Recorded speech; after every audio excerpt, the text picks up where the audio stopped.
Welcome to the Ice Guys, presented by the Hockey Podcast Network. Friday, April 22nd, Ian Cameron. We got DJ Mitchell back with us, ready to break it down on a Friday. Alex and Andrew perhaps as well. We're ready for a Friday slate. 4 games tonight. This is just the appetizer before the main course, the main buffet, if you will. Saturday and Sunday, both days loaded on the NHL schedule. 12 games tomorrow. We've got 11 on Sunday. How about that Sunday slate? I 11 know. Sunday. It's going to be a hell of a weekend, DJ, for hockey, for DFS, for betting, for props, you name it. It's going to be a ton of opportunities and a big card to sink our teeth in. I appreciate everybody giving me props for the Sabres last night. Yes, nice win. Best bet on the show, Buffalo at a plus price. Against New Jersey. Kind of fortunate that they got off and running with just one of the worst goals you'll ever see go in on a goaltender. Andrew Hammond giving up that blue line shot to Kyle Okposo to get the night going for Buffalo.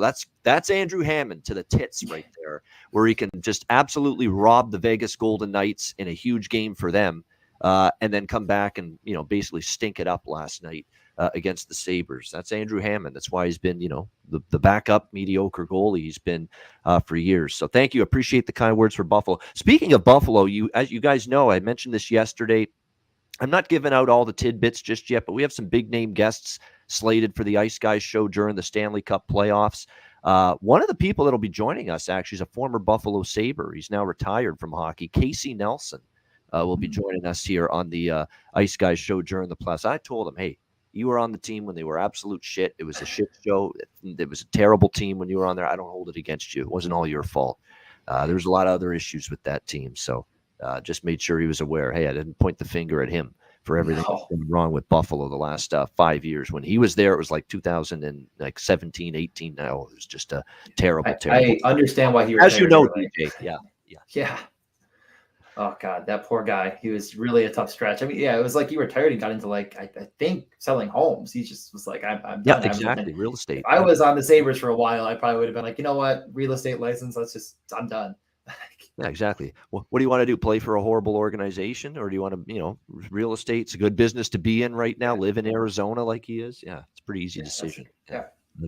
Pretty easy decision. Last night, let's recap last night briefly, and then we'll get into tonight's card. I'm just going to go over, like I said, the games that really were playoff implication games. I have no interest breaking down what happened between, I'm trying to think which game was totally nothing at stake. We're really Florida-Detroit, for instance, because Florida's wrapped everything up. Detroit, nothing to play. Philly-Montreal, same. The only thing I'll say about that disappointing result for Montreal for Carey Price last night. Buffalo gets the 5-2 win.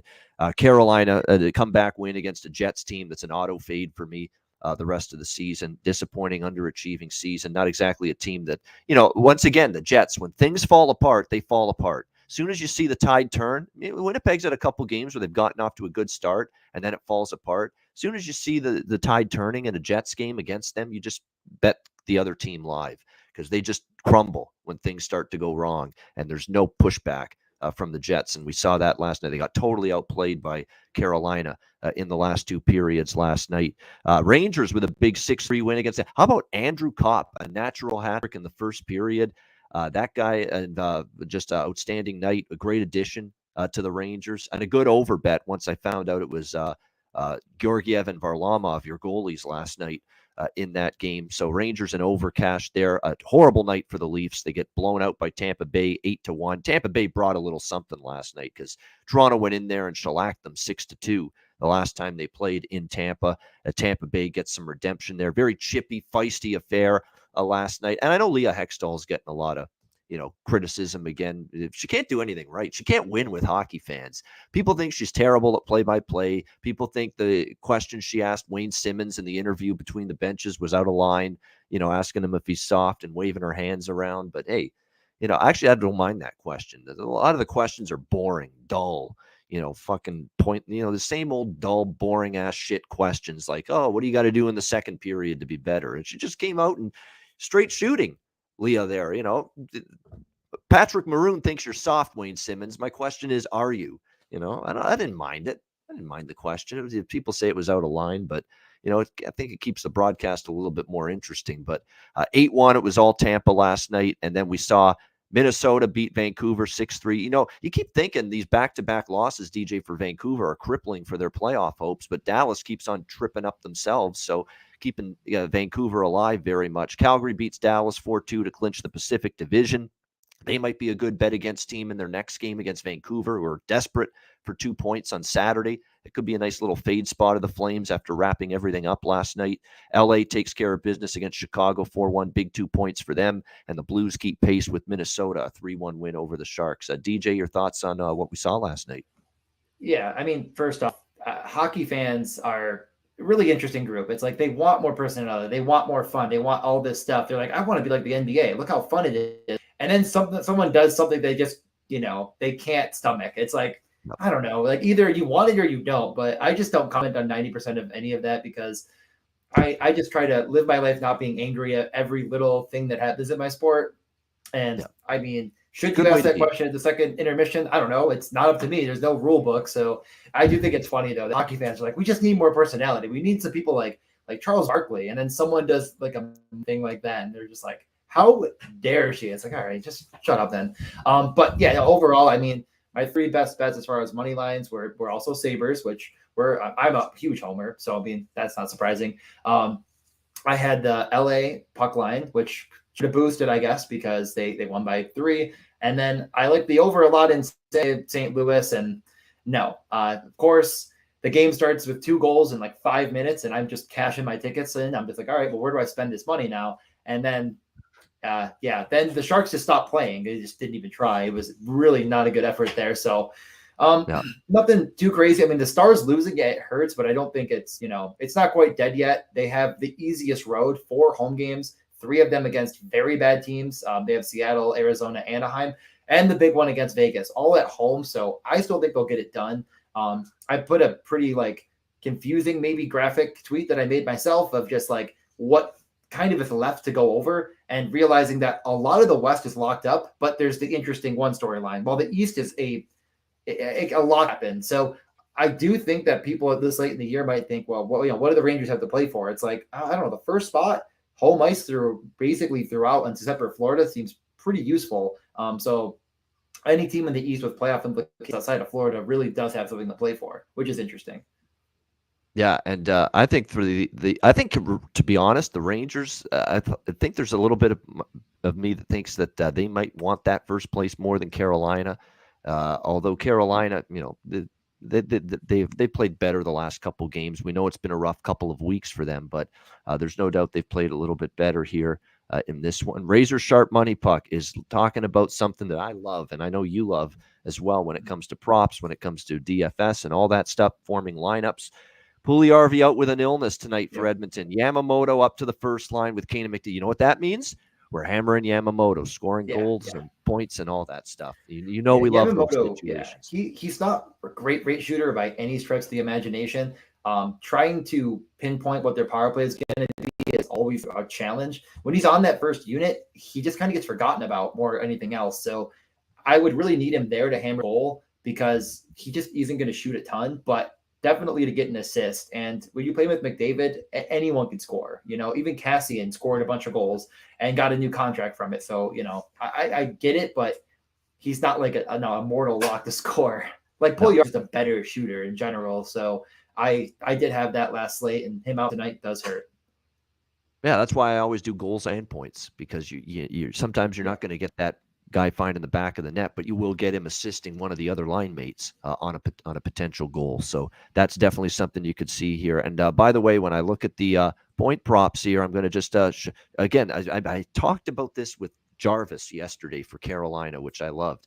It was insane. Here's Aho to get a point at -235, Teravainen to get a point at around the same price, -220, and here's Jarvis to get a point at -120, and he's playing on the same line.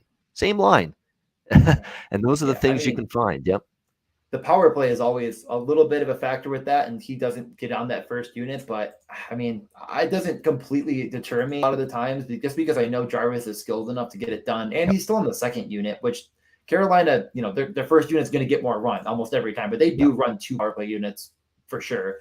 So it's not quite as scary.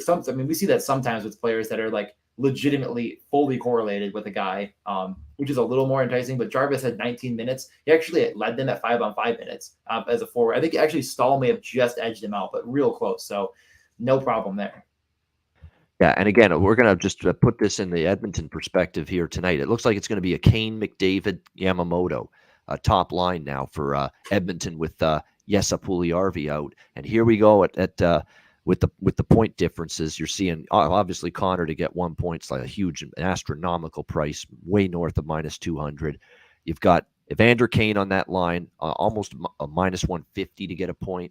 And here's Yamamoto now going to go up on that top line. You can get plus money, like just a little bit, plus 105, plus 110, him to score points. So it's just that classic spot where the third wheel of that top line is not priced like the other two guys. Yeah, it's just, And we talk about won this over and over. they went 11-7 last time, and now they lose Puljujärvi. So I kind of think they'll go 11-7 again. So you're even going to get more minutes from Yamamoto, who had 21. Not in the first power play, but had 21. Puljujärvi was on the first power play, so I don't think it's egregious to think he could be there, but I talk about it every time I talk about Edmonton. The first power play can change every night, and it can change during the game, so just be a little bit wary, but he should see 20 minutes. Yeah, definitely. I mean, you would think there's going to be some uptick in ice time. Totally agree with that. Andrew McInnis with us. Welcome back, Andrew. How was last night? What did you think of the action from Thursday? Yeah, pretty good last night for me. Happy to have the Penguins come through. Happy to cash with the Rangers, and the Blues got it done. I was happy about that as well. I ended up actually with a rare puck line wager, which I'm not usually great with those. I had about 4 shots at the empty net at the end of the game, and then of course finally got it. They had to guide the puck in, so that was nice, 3-1 there. But yeah, a competitive night yesterday. That Tampa and Toronto game, playoff intensity, playoff roughness, and you know how I feel about the Leafs when the game starts to get tough. They want to put stop signs on the back of the jerseys. They want to have success. But anyway, I thought it was a fun night of hockey. Good, always fun, Ian, when there's good East Coast games and good West Coast games. And tonight we have a little bit of that as well. Yeah, we sure do. With that in mind, we'll get into tonight's card. We start with Ottawa taking on Columbus. Even money, both sides, 6.5 the total in this game. I was initially going to be like in Ottawa. I still do. I really do. I just think I trust them and this team better than Columbus right now. I mean, that was a horrible road trip for the Blue Jackets. There is a thought that a lot of times teams that have a winless road trip, when they actually return home, they're focused, they're fired up. But come on, this is a Columbus team that's well out of the playoffs long ago. It was not good against LA, Anaheim, or San Jose. They're back home off that trip. Ottawa, to me, you look at their recent games, they're 3-2 in their last 5. They beat Detroit. They beat Boston. They nearly upset Toronto. In fact, they had a lead in the third period there. They had one game where they fell flat against Seattle, kind of a flat spot, especially after playing Toronto and Boston in their own division. I don't fault them for that. And then they bounce back and they hand Vancouver a very costly shootout loss. So I like the form right now with Ottawa. Stützle, by the way, a game time decision, which is concerning because of how well he's played. He's been someone to target lately, so he's a game time decision. Tkachuk, Norris have been great. Batherson, of course, has been healthy now and chipping in offensively for this team. There's lots to like. What I don't like, though, is Philip Gustafsson starting in net here tonight for the Senators. Horrible numbers, 3.71 goals against average, 888 save percentage. So, I locked in Ottawa before it was announced he's starting. I still like Ottawa. I mean, hopefully they can overcome Gustafsson in net, who's not exactly Mr. Brick Wall back there. But nevertheless, I still like Ottawa even money. I like the over now, too, though, because of the goaltending situation. I was going to stay off the total if it was going to be Forsberg, especially against his former team, Columbus. I'd expect him to want to play extremely well, but it's not going to be him, obviously, tonight. So I think we'll see some goals. Again, 2 teams out of the playoffs. It's usually a good over type of situation, a game like this. Andrew, we'll start with you. What do you like, Ottawa, Columbus? Yeah, I take a look at this Columbus team. The wins that they've had recently. Hate to talk about my team like this, but against the Canadiens, Detroit, and the Philadelphia Flyers, 3 teams that you don't want to be, beating your chests about and feeling too happy and, being too satisfied, I guess. A lot of losses for them recently and a lot of discouraging ones too, where they're giving up plenty of goals. Ottawa's a team. I know you said Stützle a game time decision and such, but they're a team I'm interested in backing here, especially at a pick and price. They're a team that's going to fight till the end. The future is bright for them. Lots of great prospects, lots of great younger players on their team. And the division they play in is just ultra competitive. I might be in my 30s by the time they end up reaching the playoffs or in the second round. But I think that this is the time to bet on them. And I've been saying to people, hey, are you having more success betting the top tier teams or betting on these bottom tier matchups? And to be honest with you, I haven't bet a lot of the bottom matchups like this one, but I do like Ottawa tonight. Right, liking Ottawa tonight. If you like a prop for Ottawa, like I've talked, Stützle plays. Of course, I've talked about Stützle for weeks. How good he's been from a prop standpoint, shots, points, goals. Same with Norris. Of course, has been outstanding. They got Batherson back. Do not sleep on Alex Formenton though for the Ottawa Senators. The ice time's going up. He had 2 goals against the Vancouver Canucks the other night. 7 shots on goal as well against the Vancouver Canucks that night. Currently slotted on the second line for this game tonight with, well, what was going to be Stützle if he plays. If not, it'll be someone else in Batherson. So top 6 role as well now for Formenton. So there's the guy with a little bit more value, I think, if you're looking at Ottawa. For Columbus, Sillinger, and how do you not go back to the well with Jack Roslovic right now? Just the Ohio kid is absolutely on fire at the moment for the Blue Jackets, and a guy that has definitely been picking up the slack with Werenski's been banged up, and he's out again tonight. Patrick Laine has missed time the last several, and Jack Roslovic has definitely been one of the catalysts helping out with some key injuries to Columbus, helping them out from an offensive perspective. So Roslovic prop-wise is pretty much something you got to consider at the very least, if not pull the trigger. What he's been able to do lately has been damn impressive for this Jackets team. We're looking at 4, 6, 7, how about 9 points in the last 5 games for Roslovic, 7 goals in the last 9 games for Roslovic. Pretty crazy numbers right there. DJ, what do you think? Ottawa, Columbus. Yeah, I mean, the first note is they did actually run Brady, Norris, Batherson for a decent chunk of the game against Vancouver. It was kind of comeback mode. Maybe I was going to stick, but I think if Stützle is out, I think it will. And that's probably my favorite stack of the entire night in DFS because you can pair it with Washington, which is probably my second favorite stack night in DFS. And I think you could get it done because there's a plethora of cheap value options. So that's probably like my favorite part of this game in general is just that line. If Stützle plays, I have of the entire slate, which includes obviously Colorado and Edmonton, I have 3 of my top 7 expected goals guys in this game. Norris, Brady, Stützle. They're all right up there in the top. So I really think you could overstack Ottawa in DFS. As far as props are concerned, I talked about this probably for the past 2 times they played, and it's still the same. The player shooting the most in the entire NHL per rate-wise on the power play is Norris. Josh Norris is shooting the puck more than anyone else on the power play. That includes Ovechkin. That includes any of those. It doesn't matter. He has better rates. He is the guy they want shooting. So power play point-wise, I think if you're going to bet anyone, it's definitely him. If they get a power play goal, it's probably him because they're doing everything in their power to get it to him. And you know what? If he shoots a puck and it gets tipped, that's okay. You see the point. So that's a little bit maybe more niche. But I already bet a few things. I took Ottawa at plus 100. I took the over when it was at 6. I got lucky on those 2 because they moved well in my favor. And then I took Norris and Brady for a point already. I just have no reason to think they can't get it done. It makes a lot of sense. This isn't to say I have no interest in Columbus, but they've really been a crater. Besides the second half of the game against San Jose, where they kind of took the foot off the gas, they've been really, really, really bad without Laine and Werenski. I think Werenski is an actual huge difference maker for this team because the defense now is really bad, like really, really bad.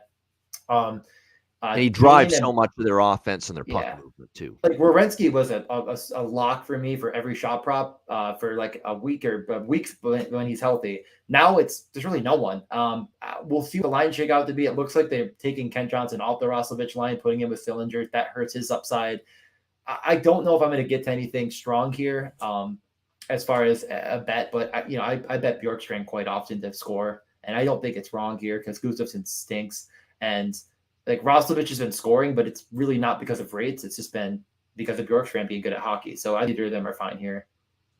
All right, good stuff. Great analysis there. All right, Seattle, Minnesota. Minnesota minus 280, home favorite, 6.5 the total, depending on which book you are looking at. I'm really going to keep it simple here. Minus 142 was the price I locked in on it. Minnesota team total, over 3.5.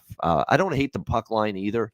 The one concern is it's back-to-back for the Wild after playing Vancouver last night. Seattle does have a rest advantage, but they do have to travel from the Emerald City into the Midwest here against Minnesota. But Wild with no travel, even though it is a back-to-back. And look, you got to get 2 points here. You're trying to keep pace with St. Louis for the battle for second against the Central Division. And it's important because one of those teams is going to get home ice advantage in that first round series head-to-head with those two teams, the Blues and the Wild. And I can say beyond the shadow of a doubt, those are two teams where it's a huge benefit to them to have home ice advantage with how good St. Louis has been this year at home. And obviously for years, Minnesota's been good at the XL Energy Center. So that is an important second place in the Central Division that is on the line between the Blues and the Wild. So I expect Wild to be focused and motivated to play strong down the stretch to get that spot. Same with St. Louis.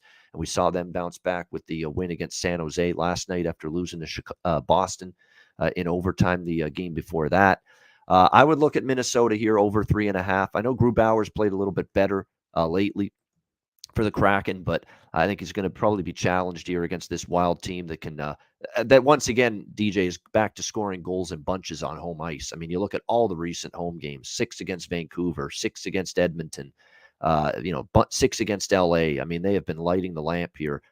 5 against San Jose. They have just been lighting it up, getting 4 goals at the very minimum on home ice. So I like that team total for the Wild over 3.5. And as far as the props go, I know the Wild, we know how good the Kaprizov line is. I get it with Hartman and Zuccarello. But right now, every bit as good, if not better, is Fiala, who's just ridiculous. He's unconscious right now for the Wild. And this Freddie Gaudreau and that second line for the Minnesota Wild deserves its props. And Matt Boldy, the third person on that line. There's no question about that those two, that line has been one of the absolute catalysts along with the Kaprizov line. So I think you go with those players on that line. Gaudreau has been chipping in. Fiala's on fire. So I think there's some good props to look at. And for Seattle, even though I don't like them in the game, I do think they'll chip in a goal or two potentially against Fleury. And Fleury hasn't always been a shutting the door here for the Wild when he's been in net. You got to go with the young kid out of Michigan here, Matt Beniers. I mean, he's been phenomenal. I mean, he's starting to find the back of the net. He's been a point producer in multiple games now for the Kraken since they put him in the lineup, called him up and give him the shot here late in the season. So Matty Beniers is where it's at for me with Seattle in terms of a prop for them in this game. DJ, what do you think? Kraken and Wild? Sorry, I was muted for a second there. Under is my first take, and I know you kind of made a little bit of a case for the over, but I think that both these teams suppress shots at such a rate that I just can't justify a 6.5 over. Seattle, I feel like that's the team. Like, I faded Colorado, and I didn't win a lot of money, but I won a little bit of money in DFS, and I literally put it in the group chat. Like, I'm not playing any Colorado because Seattle is just, they're good. They're not terrible. And if they get the goaltending at all, they can win games. I'm not betting this game from any money line perspective. It just doesn't feel worth my while to do. And I know the Wild have something to play for, and they're playing really, really good. I just don't want to lay this price. It doesn't make a lot of sense to me. Like you talked about Beniers, I also like the McCann-Gord line is good. I think that they have 2 lines that are actually somewhat functioning now instead of one line that, but really they were spreading the wealth and just trying to hang on for dear life, and it wasn't working. I think this team's a bit better than maybe the status quo. They just beat Colorado, and that's not, I didn't bet. I'm not gonna bet Seattle. I'm not a madman, but that game, Colorado had 2.5 expected goals. That is maybe one of their lowest, if not the lowest, on the entire season for them. This is just a better Seattle team than credit for. So I like the under here. Minnesota on a back-to-back. Seattle is just not good at scoring goals, and I don't think is going to get another 3 spot. But McCann for minus 115 for over a point. That's fine. Boldly, as you mentioned, minus 130. Still be good because he's just ultra skilled and playing with a guy like Fiala who can score from anywhere. Fiala also rates up super well to score again, but I don't know if I'm going to stomach his price now because he's gone way in the other direction after this heater. I don't think I'm betting any shot props because none of them feel good to me. And I think this game will have the fewest shots of any game by probably a decent, maybe not wide margin, but I think it's a pretty good margin. This will have the lowest. I talked about this on the Mayo Media Network, how these two teams both are really good defensively at limiting shots and really bad at getting a high quality or quantity. They're more quality based. So I just don't think any shot prop here is going to be of great value, and they're all like minus money.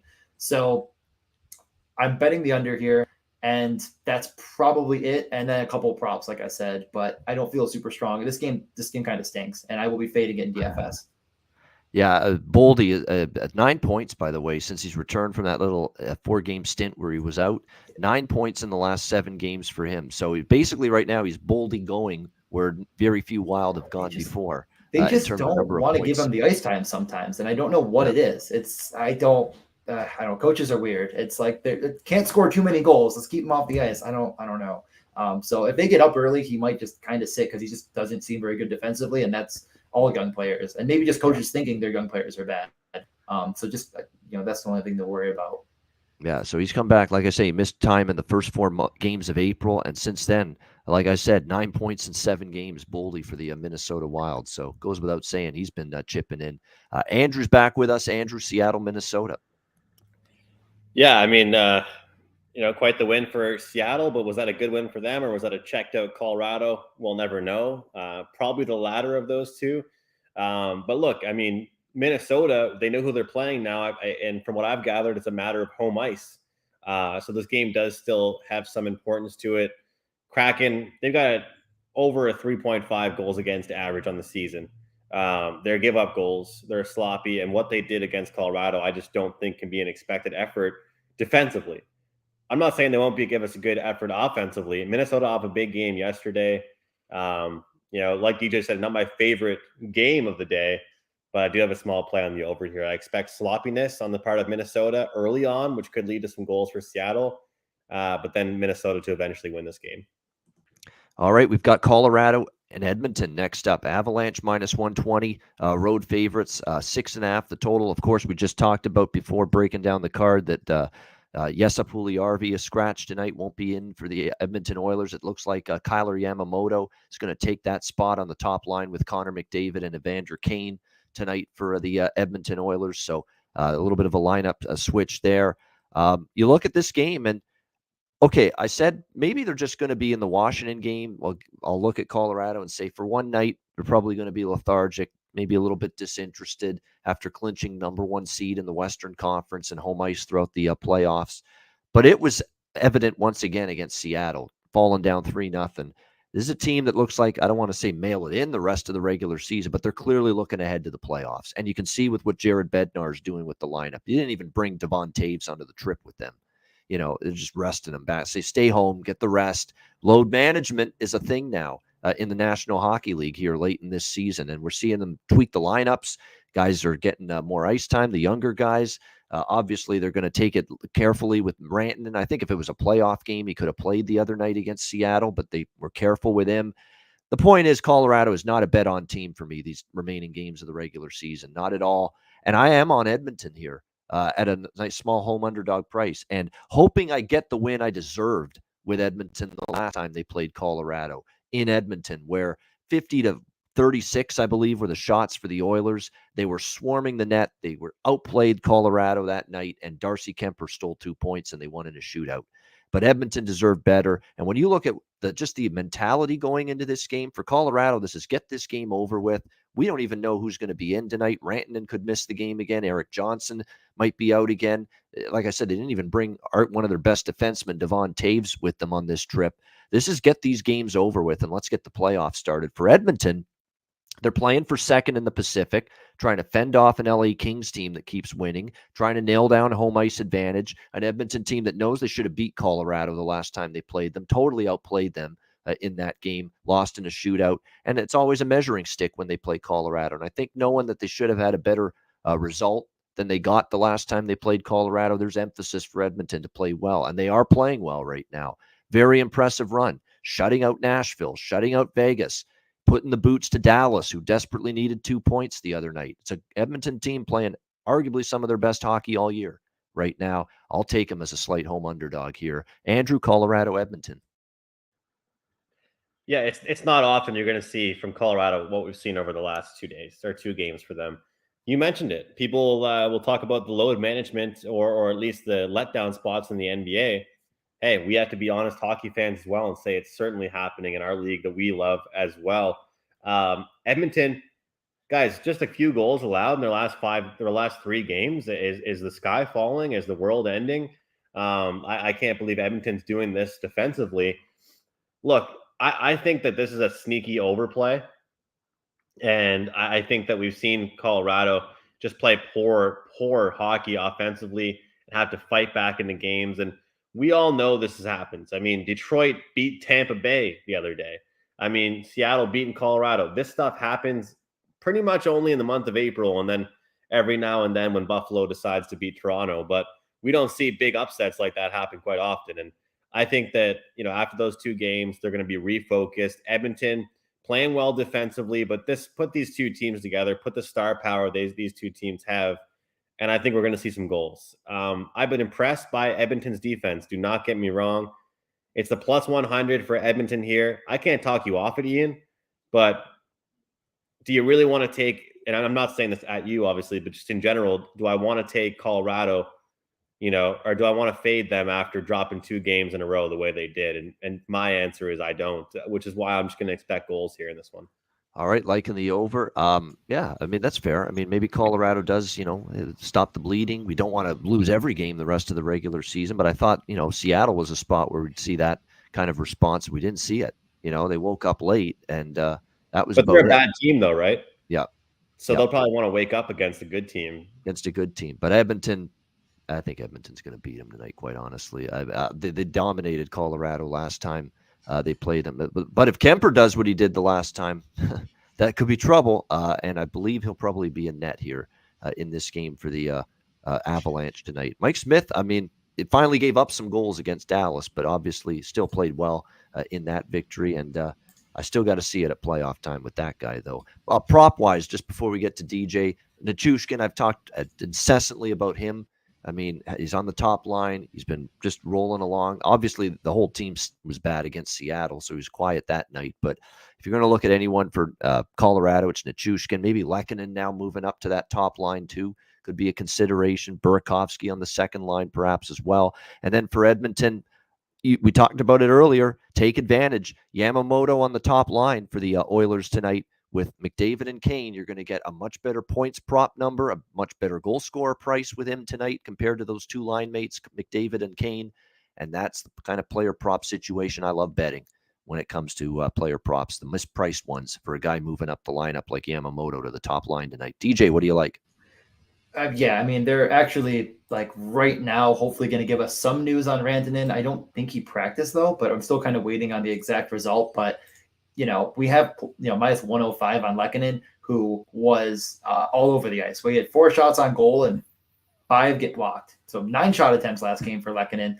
I can't find his shot prop, but that's okay because I like Kadri's probably even more. It's plus money at over 3.5. And he is, a very limited sample size right now because he missed so much. But, his past 2 games, which would fit in the last 10 for me, he had 9 attempts in aggregate. And that was a lot in the first one, but he had 4 on net, 1 blocked, 1 missed last game. That's tough for me, especially because both of these teams are pretty bad at shot suppression on the year. Edmonton's been a lot better, but still in the bottom 12, I think. They're 12th over the last 10. Yeah, 13th over the last 10. Colorado is 10th worst at shot suppression over the last 10.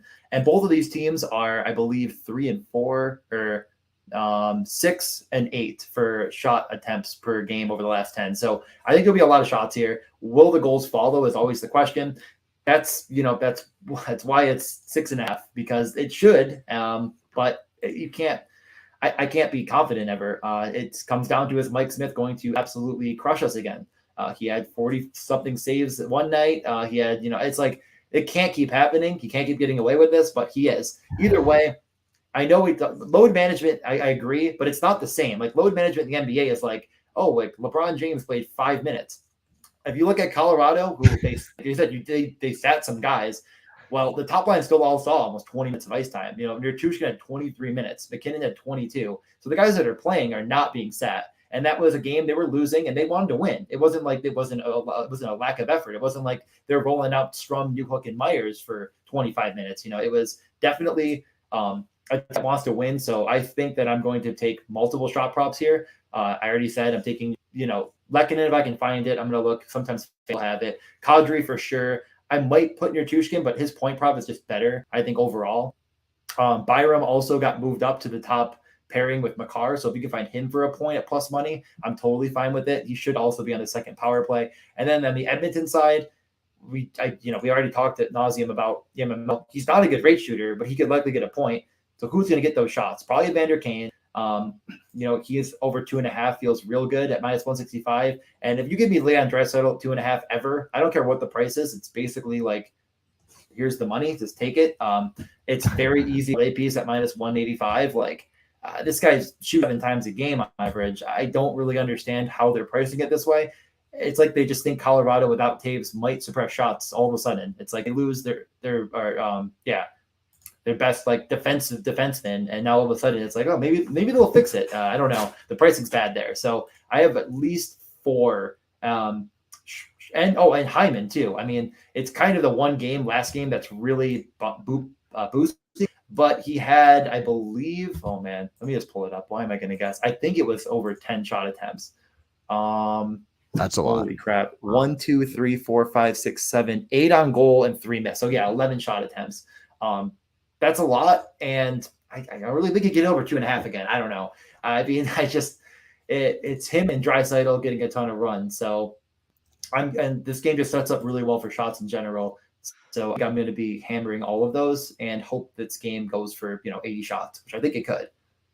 And Leon Draisaitl over shots makes sense, Yeah. not just from a number perspective and where the line is, but situationally because he's trying to track down Austin Matthews, who he suddenly sees has not played now in multiple games. He's 4 goals behind him for the Rocket Richard race, the leading goal scorer in the NHL.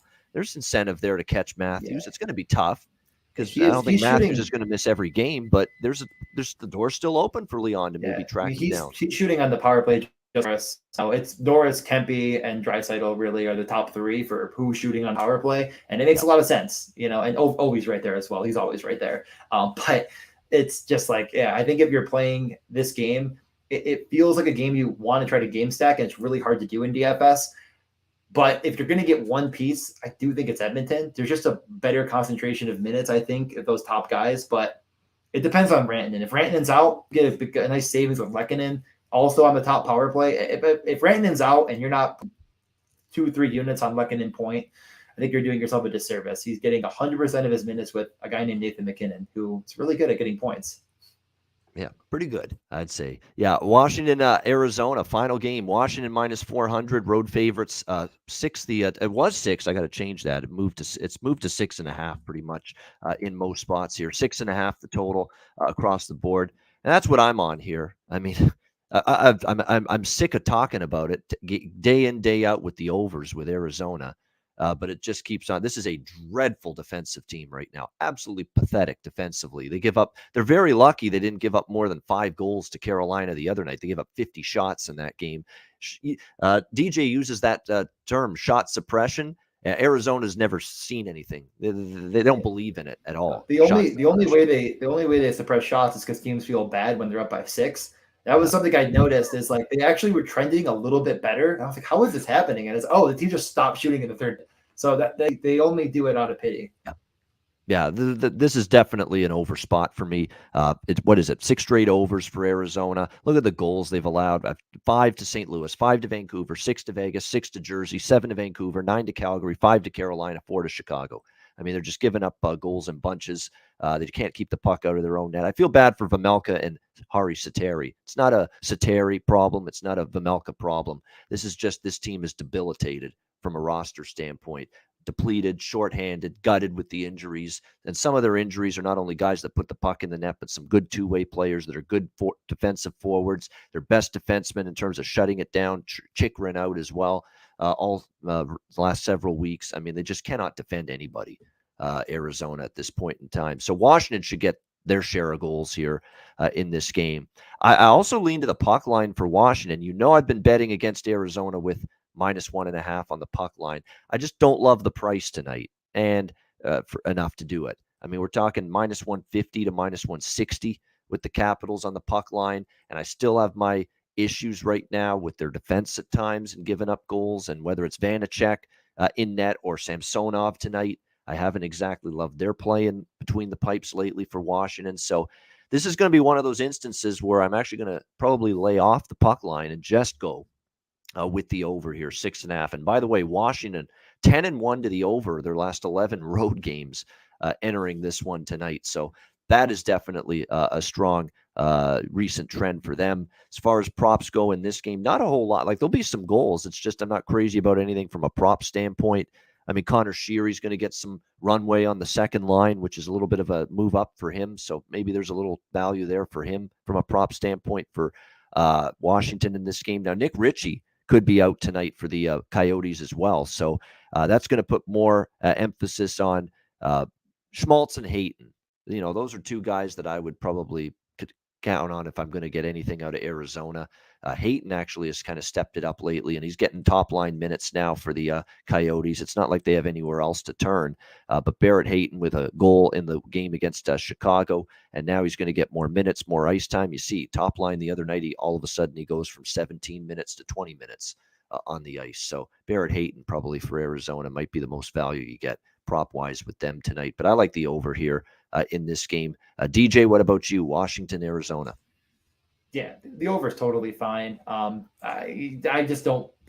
I simply refuse to lay any odds on a team that are more than minus like 280 maybe.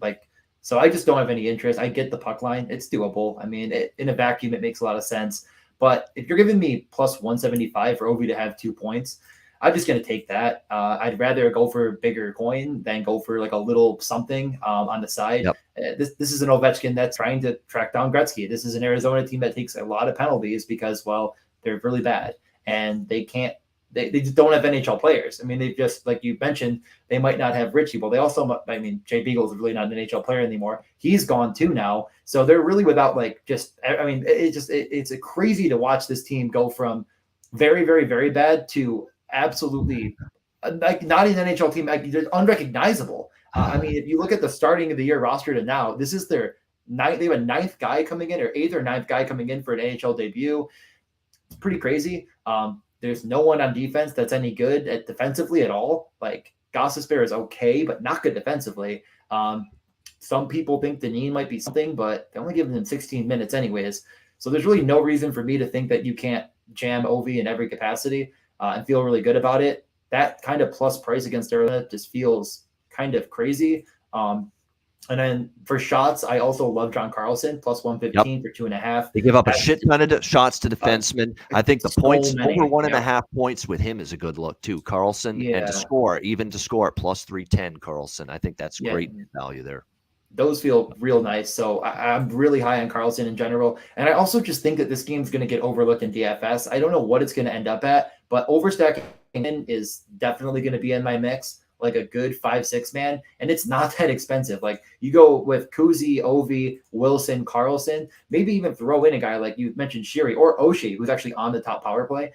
You go with the full power play stack and hope that they just bury a couple there. That might be more unique than you'd think on this slate, just because people are going to see McDavid, they're going to see McKinnon, and they're not going to look past it, and they're just not going to get these guys because you just can't afford it all. So I think if you want to get unique in DFS, going with 5 on Washington, because people might throw in Ovi as a one-off and somewhere else, but I'd rather go all in and just hope that Arizona completely craps the bed. And if you're like, well, does Washington have anything to play for? Not facing Florida would be my really motivating to me.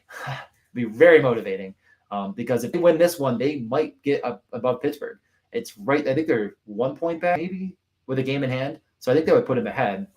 That's good for me. And I'm wearing the jersey right now. Well, Yonder jersey because I'm all in on Washington. They're going back to that look apparently. I know. The actual old school Capital logo. Yeah. I have been looking at Screaming Eagle Ovi jersey that was fairly priced for a while. So now I'm going to get an Adidas one. So very excited. I'm trying to think if there's anything else here, but I think I covered enough. Oshie as well for a point. I don't know what it is because that seems to be disappeared on me, but on the first power play is fine. Yeah, that's become obviously, we know this team gives up a ton of shots on goal, but it's become very obvious too during this stretch. The defensemen, yielding the shots on goal to opposing defensemen for Arizona has been a big problem. So that's why I think John Carlson's a great target. I Overshot. mean, I could give you my narrative on it is just there's so many college guys that just aren't quite as used to it, I think. And like they do it. It's not that they don't do it at any level, but they're just not used to the same type of, I think, puck movement as quick as it does in the NHL, and they just don't get there to cover the point. A bit of a narrative that I've kind of built on my own watching them, but they're not there. And Carlson will shoot. He's actually, I believe, over the past 5, he is. Where is he? I think he was up there. Maybe it was last. Yeah, he is at 5.5 shot attempts per game. And I think that gets a little boost in this matchup. So you told me he's going to get 6 attempts. I think he hits 2.5 quite often. It's plus money. And he's had, by the way, multi-point games in 4 of the last 8 games for Washington. So half of their last 8 games. That's why that plus 180, plus 190, over 1.5 points on Carlson's a very good look, in my opinion. You mentioned it with Ovechkin, over 1.5 points. You get that at a plus price, plus 310 goal scorer, even with Carlson, because we know they give up shots to the defenseman, Arizona. I just hope I picked the right defenseman, DJ, tonight, because last game against Chicago, I picked Seth Jones to score, and they still gave up a goal to a defenseman, but it was Jake McCabe, the former Sabre, the other night. And Vlasic, who was, I think, he was with Seth Jones, I'm pretty sure, 5-on-5. Yeah, so that was, I actually had Gustafsson, and nope. Yeah. He played in the first power play. He took the power play. I was so excited when I saw that, and it's like, he's just going to be terrible and get benched next game. Yeah, just picked the wrong defenseman. They still gave up goals, multiple, to defensemen, Arizona, in the game against Chicago. Andrew, what do you like here? Capitals, Coyotes. I'll keep things short and sweet. I have a play on the Coyotes, not the money line, team total over 2.5. Back-to-back games, 3 goals for them. Washington has played a lot of the top-tier teams in the big show over the past 10 games.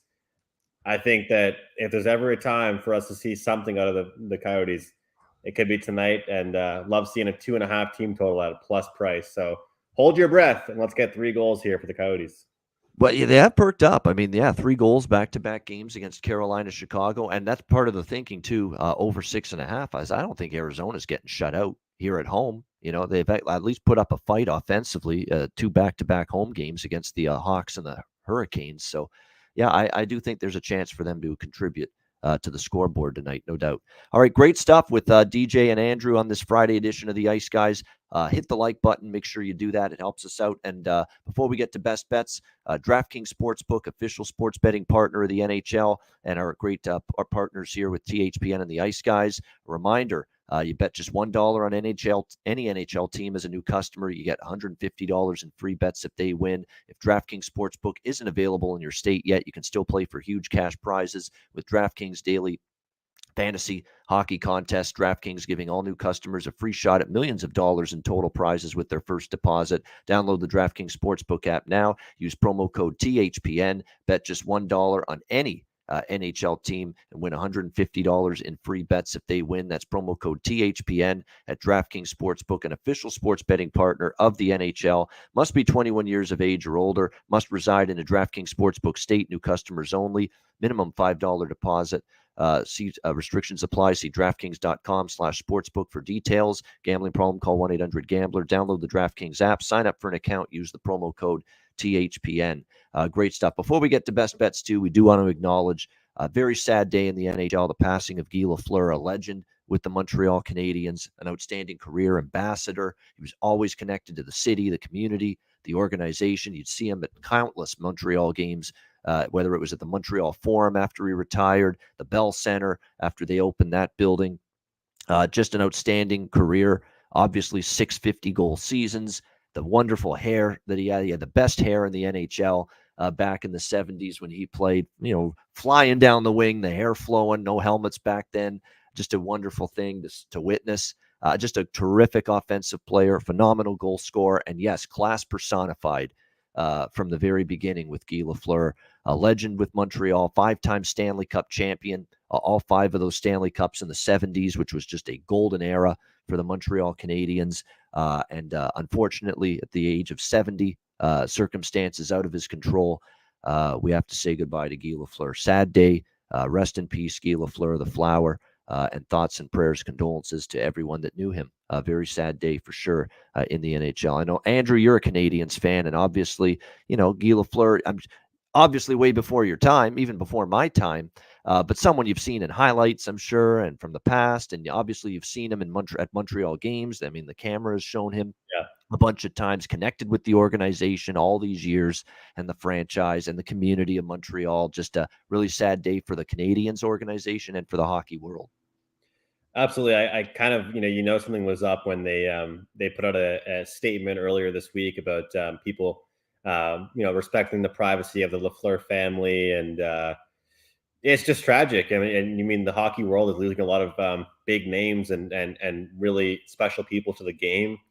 I know the Canadiens family is going to rally around. It's saw a lot of the other Twitter accounts and teams sending their best wishes, or I guess I should say condolences as well. And just the impact he had on the game, but also off the ice. I heard he was a great guy. Everyone seems to have nothing but great things to say about him and great stories. So definitely a sad day in the hockey world. And I imagine when I'm there on Sunday at the Bell Center, it'll be an unbelievable atmosphere. Sure it will, and I know they're going to be doing Actually, some. As I say that, I'm sure you guys can hear my laptop, and I apologize for how loud that is. That's probably really annoying, but that's Jimmy Murphy texting me and saying, "Wow, it sounds like you're going to get to see a memorial tribute at the Bell Center, and it should be amazing." Yeah. So Jimmy texted me while the show was on, and there you go. I was going to say that sounded like a Jimmy Murphy's alert there. I've heard Jimmy's phone do that a bunch of times, so that doesn't surprise me at all. By the way, Jimmy Murphy's in the chat. He's busy writing today. That's why he's not on the show, but he likes the Blue Jackets Sens first period over, Wild Kraken under 6.5, Oilers Avs over, Caps first period puck line. So there you go. Jimmy Murphy's bets for this Friday card right there. DJ, same thing with you. I mean, for all of us. I mean, Guy Lafleur played way before our time, but obviously great career. Yeah, definitely. I mean, it definitely is one of those things where when you first saw it, it felt like this can't be. It's only 60. Same thing with Bossy. It's just terrible to see, but hopefully, rally around it. Hopefully the families are all right. That's really all I got to say. I love listening. I'm not sure if everyone listens to it, but the 31 Thoughts, 32 Thoughts podcast, they normally do such a great job. So I'm very excited. I think they have something coming out for him. And that's normally where I learn a lot about these guys and hear some stories. And I think that if you have the time to, when you want to listen into that show, they normally do such a good job giving some insight. And I heard some Bossy stories that really made me smile as someone that grew up in New York that kind of got into hockey at a young age. You heard about Bossy and the legacy. Same with Lafleur, just a little bit before him. So exciting. Excited to listen to what those guys have to do because they do such a good job putting together a nice tribute. Yeah, that's a good podcast. Jeff Merrick, Elliot Friedman. They promote it all the time on television. And Jeff Merrick's a hockey historian, by the way. Jeff knows his hockey history.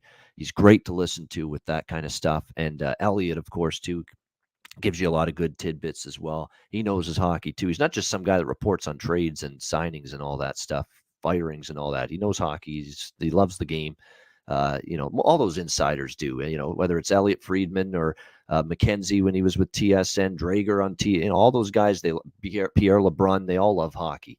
Even though they're quote unquote insiders, they're not just reporting on stuff. They love the game too, and they know the game. They know its history. So, yeah, I'm sure you're going to hear a lot of great stuff from Jeff Merrick, Elliot Friedman on their podcast talking about the great Guy Lafleur.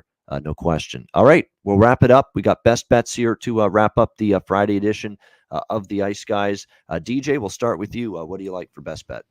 Yeah, I mean, I just want to shout out James Murphy quick because that Caps first period puck line is really good. Minus 105. That feels like a really, really nice piece. So I did want to mention that I saw that. I pulled it up, and I love that a lot. I think best bet is going to be between two because Arturi Lehkonen over 0.5 point is an absolute lock for me if Rantanen's out. Might be fine if he's in because he'll still get first power play. And then the Karlsson and Ovi, both of them over 1.5 and over on their shots. Definitely Karlsson over 2.5, but I would like one with the plus money props. I just think they're more profitable over time. A lot of times with shots, it's about variance. Like you can have the right guy in the right spot and the right script, and his line mates just shoot more. So I don't like the huge minus money. Those are my best. And then I also, tailing Murphy again, he picked the under in the Wild Kraken game for me. All right, there we go. Multiple best bet recommendations there for DJ. All right, Andrew, what do you like for best bet? Well, look at tonight's card. I'm going to go with the Ottawa Senators best bet here. There's a team that I want to bet on to close out the year. And at this pick and price, I don't think that the price is justified, even though it's a little bit of a road trip here. And there's some injury updates we're waiting on from Ottawa. But in this matchup in particular, Columbus has not impressed me at all. I think they're packing it in. They've only beat teams that are real bottom of the pack and struggling. And the Senators, their youth will play until the end. Give me the Senators here at a pretty good price. All right, Senators here, -110 against the Blue Jackets. Best bet for Andrew. And I did mention my concerns for Gustafsson, but I also will point out he started against Vancouver, and they won that game in a shootout, and he actually played one of his better games in a very long time. So we'll see if he can keep that up tonight for Ottawa. I'm going to give you 2. Even though it's a 4-game card, I'm going with 2 best bets, and I don't do this very often, but I'm going to go with 2 best bets, 1 side and 1 total. Edmonton for me, +105 against Colorado. That's my side best bet. My totals best bet is going to be Washington, Arizona, over 6.5, -110. So see if we can go for a 2-0 sweep. The best bets are rolling along nicely. Buffalo cashes last night for my best bet for the Thursday show. We'll see if we can give you 2 best bet winners tonight. Edmonton +105 against Colorado, as well as Washington, Arizona, over 6.5, -110 for my best bets tonight on this Friday card. That'll wrap it up. Thanks to everyone for joining us.